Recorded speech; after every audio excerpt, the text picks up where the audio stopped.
비밀에 대해서 알아봤습니다. 자, 피할 수 없는 인간의 죽음이지만 그 죽음을 지배할 수 있고 그 죽음 이후에 또 다른 하나님이 계획하신 승리의 나라가 있다면 우리가 이 세상에 그저 가치 없는 삶으로 종결되어지는 것으로 막 사는 인생으로 살지 않을 겁니다.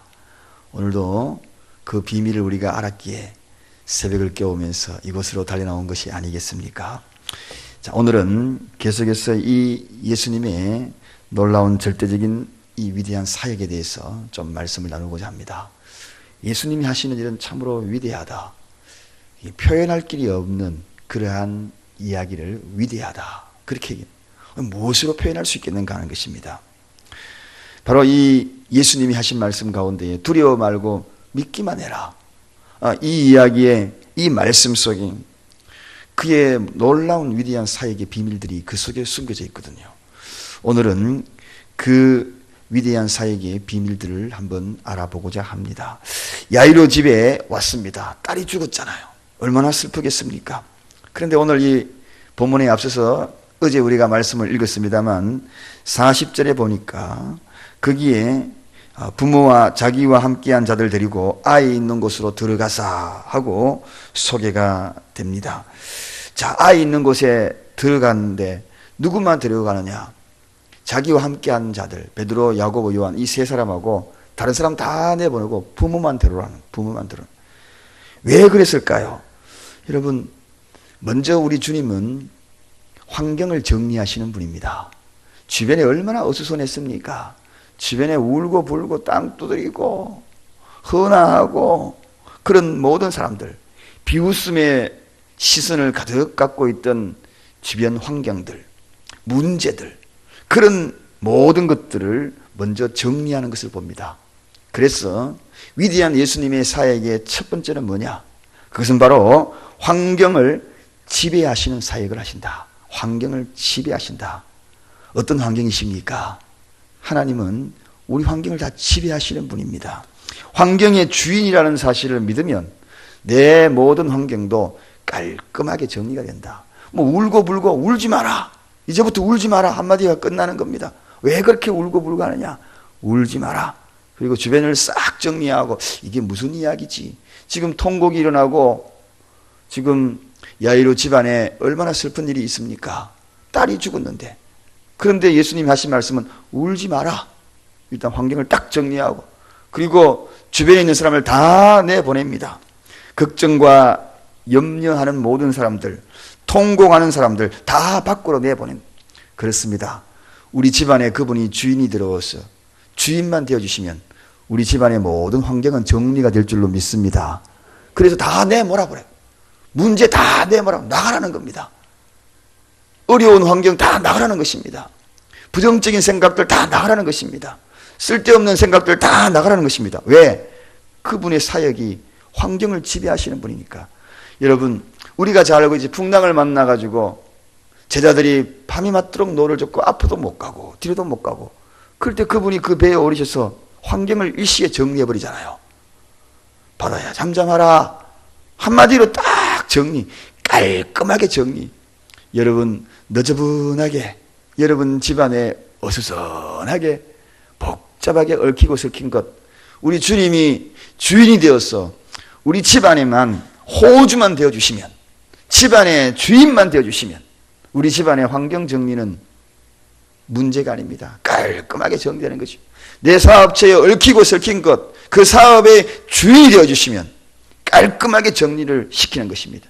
내 개인적인 내 인생에 복잡하게 생각하고 복잡하게 얽혀있는 모든 내 미래 지금도 머릿속에 가득한 내 미래가 어떻게 될까 궁금해하고 두려워하고 괴로워하는 이들에게 주님은 두려워하지 말고 믿기만 해라 하시면서 내 인생의 주인으로 그리고 그가 내 속에 들어오면 그는 나로 더불어 나는 그로 더불어 먹을 수 있는 깔끔하게 정리한다.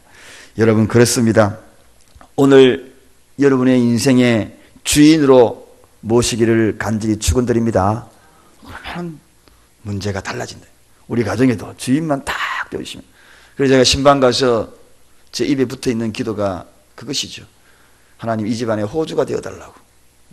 호주가 되어달라고. 가장 따로 있고 다 따로 있지만 진짜 호주는, 이 집안에는 우리 주님이 주인만 되면 환경정리는 깨끗이 마무리가 된다. 새학기가 되면 옛날에 선생님이 우리 교실 환경정리한다. 그래서 몇몇 사람들 남아라 그래요. 다 남아라 그러지 않습니다. 분단장 남고 미화 부장 남고 반장만 남아라. 몇몇 사람 데리고 교무실에, 그 교실의 환경정리를 깨끗이 하잖아요. 베드로, 야고보, 요한, 믿기만 할 수 있는 그런 자들. 그리고 확실한 신앙을 가졌던 야이로가 얼마나 믿음이 좋았습니까? 그 믿음, 그 사람들을 딱 대동하고 환경정리, 아무나 환경정리하는 것이 아닙니다. 이런 믿음, 두려워하지 말고 믿기만 해라. 이 믿음에 철저한 믿음을 가진 호주로 모시는 자들에게는 깨끗한 환경정리가 되게 될 줄로 믿습니다. 그 다음에 주님이 41절로 가보면 오늘 우리 본문에 읽었던 이 말씀에 그가 그 아이의 손을 잡고 가라사대 달리다굼 하시니, 번역하면 곧 소녀야 일어나라, 내게 말하노니 일어나라. 그 이야기, 여러분, 이 죽은 소녀에게 일어나라, 이 이야기는 예수님의 중요한 사역이죠. 환경만 지배하는 그런 사역, 또 하나의 다른 사역이 죽음을 지배하는 사역입니다. 할렐루야. 죽음을 지배한다. 이게 다 뭡니까 여러분? 인간 세상의 환경 다 지배하고 내 죽음과 삶을 지배하는 것, 이게 우리 모두의 인간 세상에 일어나는 일들 아닙니까? 이것 이외에 더 뭐가 있습니까? 모든 것을 지배한다는 이야기입니다. 한마디로 죽음을 지배한다. 소녀야 일어나라. 우리가 그저께 말씀을 나눴습니다만 죽은 소녀에게 하시는 말씀이 잔다. 이 이야기는 죽음을 지배하기 때문에 잔다라고 표현하는 거죠. 그렇지 않습니까? 아니, 우리 인간이 바라볼 때에는 죽음을 죽음으로 인정할 수밖에 없지 않습니까? 그래서 오늘 여기 야이로 집안도 다 울고불고 했던 겁니다. 헌화까지 하고 마지막 꽃장식까지 하고 이제 땅에 묻을 일만 생각하니 슬프고 괴롭고 눈물 나는 일밖에 없었죠. 그런데 그 소녀가 잔다라는 것은 죽음을 지배하기 때문에 잔다는, 다시 깨우겠다는 것입니다. 여러분, 그렇습니다. 죽음이 있는 곳에는 가정이든 길거리에든 사회든 이 나라든 어떤 곳에 무덤이든 예수님이 계신 곳은 죽음을 지배하는 곳입니다. 그분이 왜 그렇습니까? 부활의 주님이 아닙니까? 그분은 그분은 생명입니다. 생명은 죽음을 지배하는 것입니다. 생명이 가라사대 죽음을 지배하여 일어나, 소녀야 일어나라, 달리다굼, 그렇게 외쳤던 것입니다. 달리다굼이라는 것은 아람어입니다. 아람어로서 소녀야 일어나라, 이렇게 이야기했던 것입니다. 저는 오늘 이 놀라운 위대한 사역에 여러분이 오늘 이 자리에 그 비밀을 듣는 겁니다. 오늘 영원히 죽을 수밖에 없는 저와 여러분들에게 언젠가 우리가 마지막 인생의 종착역에 다다라서 마지막 생명이 다한다 할지라도 주님 오시면 일어나라, 자는 것. 성도는 죽음이 아니라 자는 것이다. 할렐루야. 죽음이 죽은 것이 아니라 자는 것이다. 이 믿음이 확고하다면 우리가 잠자리를 잘 챙겨야지요. 아무데나 자면 되겠습니까? 마지막 죽음을 잘 준비해야죠. 잠자리에 아무데나 잠들어서 저 길바닥에서 잠들어도 되겠습니까? 복닥하고 따뜻한 이부자리 깔아야죠. 그렇게 깔기 위해서는 인생을 바르게 살아가는 겁니다. 열심히 사는 겁니다. 주님이 기뻐하는 삶을 살아가는 것입니다. 옛날에는 좋은 이부자리도 없었는데 요즘은 얼마나 복닥하고 따뜻합니까? 솜이불도 아니고요, 카시미르 이불도 아니고 요즘은 진짜 가벼우면서 그런 따뜻한 이불도 많잖아요. 우리 인생을 그렇게 준비하는 겁니다. 따뜻하게 준비하고 있으면 자는 겁니다. 언젠가 주님이 일어나라, 그럼 벌떡 일어나. 부활의 주님이 일어나라, 벌떡 일어나. 주님은 이렇게 죽음을 지배하는 그러한 사역을 하신다. 여러분, 이 일을 주변에 지켜보던 사람들이 어떻게 생각했겠습니까? 깜짝 놀라. 오늘 본문에 보니까 깜짝 놀랄 일이잖아요. 그동안 이런 일을 보지 못했거든요. 그래서 이걸 복음이라고 이야기하는 겁니다. 그동안에 못 봤잖아요. 아니, 죽은 사람이 벌떡 일어나니 이게 뭡니까? 이후에 믿음의 사람에게 실체를 보여주기 위한 그러한 모든 과정의 일환으로 부활의 그러한 놀라운 사건을 주님이 보여주시기 위해서 야이로의 딸을 살리는 이 모습을, 실체를 보여주고 계신 것입니다. 예를 들어 보여주고 계신 것입니다. 저와 여러분에게도 일어날 모든 일들을 예를 들어서 보여주고 계신 것입니다. 여러분, 주변에 있는 사람이 얼마나 놀랐겠습니까? 죽은 아이가 벌떡 자기에 일어나니까. 여러분, 신앙은 상식을 초월합니다. 이거 믿으시면 아멘 하십시다. 상식으로 이해하려고 하지 마십시오. 그는 상식으로 안 통하는데 이게 신앙이 아니에요. 신앙은 상식을 초월하는 것입니다. 죽음을 일으키는 것이 상식을 초월하는 것 아닙니까? 신앙은 자연 법칙을 초월하는 것입니다. 자연 법칙에 이거로 이해할 수가 없는 것이거든요. 신앙은 합리적인 사고를 초월하는 것입니다. 어떤 사람은 그렇게 이야기해요. 내가 생각하니 그거 안 된다고. 내가 생각하니 어떻다고. 합리적인 사고를 초월하는 것이 신앙이에요. 주변에 있는 사람이 왜 놀랐겠습니까? 합리적인 사고를 초월했기 때문에 놀란 거죠. 여러분, 신앙은 모든 합리적인 사고를 초월하는 것. 그래서 신앙은 무슨 눈으로 바라봐야 되는가? 다 같이 한번 따라합시다. 믿음의 눈으로. 이 신앙은 믿음의 눈으로 바라볼 수 있는 그것만이 이해가 가능한 겁니다. 그래서 믿음이 아니고서는 예수를 추라하지 못하는 거예요. 보이지 않는 저 천국을 믿음의 눈이 아니고서는 우리가 어떻게 바라봅니까? 그러나 믿음의 눈이 있는 사람은 보이지 않는 주님이 만든 그 천국을 지금 이 자리에서 보지 않았지만 믿는 겁니다. 그래서 주님은 말씀하신 거죠. 보지 않고 믿는 자가 복되도다. 도마에게 그 이야기를 하지 않습니까? 사랑하는 여러분, 그래서 믿음은 초월하는 거예요. 이 세상을 초월하는 거예요. 죽음 저 뒤에도 초월하는 겁니다. 이게 위대한 예수님의 사역이에요. 이 믿음이 오늘 저와 여러분에게 있기를 원합니다.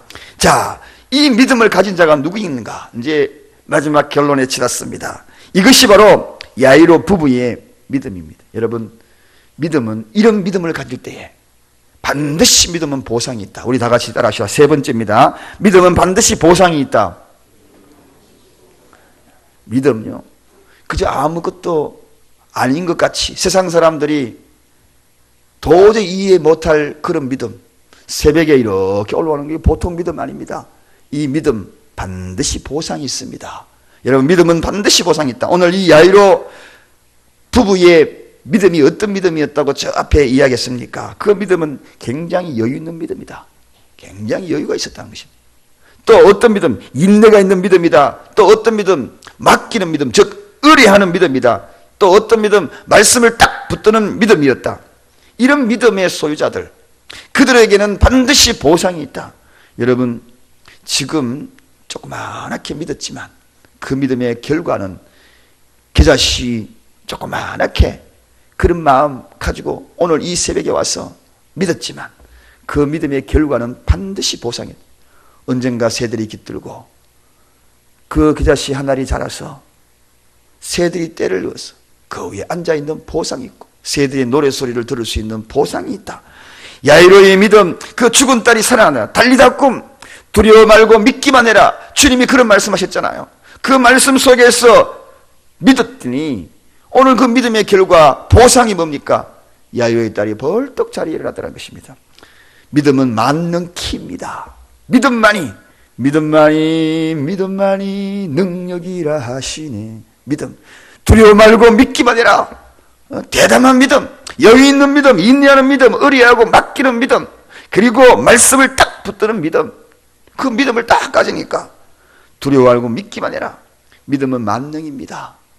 믿음은 초월하는 것입니다. 죽음도 초월했죠. 환경도 초월했죠. 그게 바로 예수님의 사역입니다. 그 믿음대로 되어지는 그 일들을 예수님이 이루시는 것이 예수님의 사역인 것입니다. 그런데 놀랍게도 예수님의 사역의 그 결론은 참으로 자기 영광을 가리는 그러한 사역이었어요. 너무나 겸손했죠. 43절을 보니까 이 일을 아무에게도 이야기하지 마라. 이건 별것 아니다. 이거 조용히 넘어가자. 그렇게 말씀하시는, 자기 영광을 드러내지 아니하고 조용조용. 여러분, 요즘 같으면 죽은 사람이 살아났다 그러면 신문에 대해서 특필하고 뭐 자기 자랑하기 바쁘고 저 사람이 신인가 하고 사람을 다 몰려들 텐데, 조금만 뭐 하더라도 대단한 사람들이 거기 다 몰려들 텐데, 예수님 말하자면 이거 뭐 아무것도 하지 마라. 이건 아무도 알리지 마라. 자기 영광을 조용히 감추는 이 일이 바로 예수님의 사역이었어요. 겸손의 사역이죠. 제자들의 발을 씻기고 무릎을 꿇었던 예수님의 사역. 조용하잖아요. 요즘에는 너무나 자기 자랑이 많지 않습니까? 그렇지만 예수님은 이렇게 위대한 사역을 하시던 것입니다. 또 마지막 43절에 가보니까 그분의 사역의 극치입니다. 이에 소녀에게 먹을 것을 주라 하시니, 주라 하시라, 먹을 것을 줘라. 이 이야기는 뭡니까? 마지막에는 이 소녀가 일어났는 것을 확인시켜주면서 기쁨을 갑절로 주기 위해서, 여러분 죽은 자가 멍하니 떠 앉아가지고 있으면 초점 이런 자세로 살아나기는 살아났는데 건강도 하지도 않고, 그리고 깨어나기는 깨어났는데 비실비실하고 깨어났다 그러면 여러분 그 모습을 지켜보는 사람도 얼마나 안타깝겠습니까? 그런데 먹을 것을 줘봐라 그러니까 왁샥왁샥 막 먹는 겁니다. 그러니까 아이고 살았네 살았네. 와, 여러분 그 소녀가 먹을 거에 밥공기 확 비워보면 부모가 옆에 있다가 얼마나 기분이 좋겠습니까? 밥도 못 먹고 깨재재하게 그냥 젓가락으로 이렇게 하면 주변에 있는 사람도 그냥 보면 안타깝거든요. 살기는 살았는데 저래 살아서 뭐하냐, 송장으로 살아서 뭐하냐, 이런 생각을 가질 텐데 지금 소녀가 일어나가지고 밥 한 공기 싹 비우고 말이죠. 그러니까 그러고 일어나고 막 이러니까 주변에 있는 사람도 기쁘거든요. 주님은 최후의 사역은 무엇을? 기쁨을 주시는 분입니다. 할렐루야. 우리 집안에 들어와서 주인이 되시면 우리 집안이 다 기쁜 거예요. 부모만 기쁘냐? 주변에 사람도 기쁘고 나도 기쁘고 너도 기쁘고 우리 모두 기쁘고, 주님이 우리 교회의 주인이 되어주시면 우리 모두는 기쁨 충만입니다. 기쁨 충만해. 할렐루야. 말씀을 정리합니다. 예수님의 사역이 뭐냐? 왜 우리가 위대하다 그러냐? 그것은 환경을 지배하기 때문에, 환경의 주인이기 때문에. 뭐 이거 더 이상 할 말이 없지 않습니까? 왜 그분이 사역이 위대한다 그러냐? 그분은 생명의 주인이기 때문에, 생명을 지배하는 분. 놀랍잖아요. 이 두 개가 우리 인간 세상 살아가는 전부잖아요. 이걸 다 지배하니까 그런 위대한 사역이 어디 있겠습니까? 누가 이런 위대한 사역합니까? 또 그분은 신앙의 눈으로 바라보는 모든 자들에게 반드시 믿음의 보상을 하는 분이다. 반드시 보상하는 분. 믿음의 보상.